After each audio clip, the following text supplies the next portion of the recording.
আচ্ছা, আমরা ইমামের পেছনে জোরে আমিন বলি না আস্তে আমিন বলি? আস্তে আমিন বলি না? দেখেন হাদিস আছে 378 নম্বর পৃষ্ঠায়, বুখারীতে জোরে আমিন বলার কোন হাদিস নেই। নগদ মিথ্যে।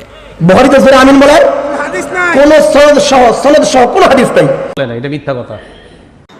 নামাজ নিয়ে আমাদের ইখতিলাফ নেই। নামাজে যদি কেউ রফিয়া দেন করে আমাদের আপত্তি নাই, তো রফিয়া দেন যারা করে আমরা কখনো বলি না যে তোদের নামাজ হচ্ছে না, এটাও সুন্নাহ। কেউ যদি আমিন জুড়ে বলে আমরা কখনো বলি না তোর নামাজ হচ্ছে না, এটাও সুন্নাহ।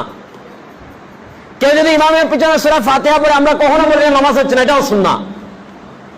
কিছুদিন আগে একজন হুজুর বলছে আপনাদের বাংলাদেশের একদম এইভাবে মাথায় বুখারী শরীফ তুলেছে, বলছে ওয়াল্লাহি আল্লাহর কসম বুখারীর মধ্যে জোরে আমিন বলার কোনো হাদিসই নাই।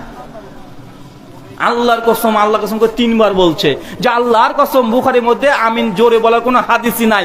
অথচ সহিহ বুখারী প্রথম খণ্ড 104 নম্বর পৃষ্ঠা বাব নাম্বার 95 হাদিস নাম্বার 780 81 82 83 পর পর 6খানা হাদিস আছে জোরে আমিন বলা আবু হুরায়রা রাদিয়াল্লাহু তাআলা আনহু থেকে। অথচ বক্তা প্রকাশ্যে জনসাধারণের সামনে বলছে আল্লাহর কসম বুখারীতে জোরে আমিন বলার হাদিস নাই।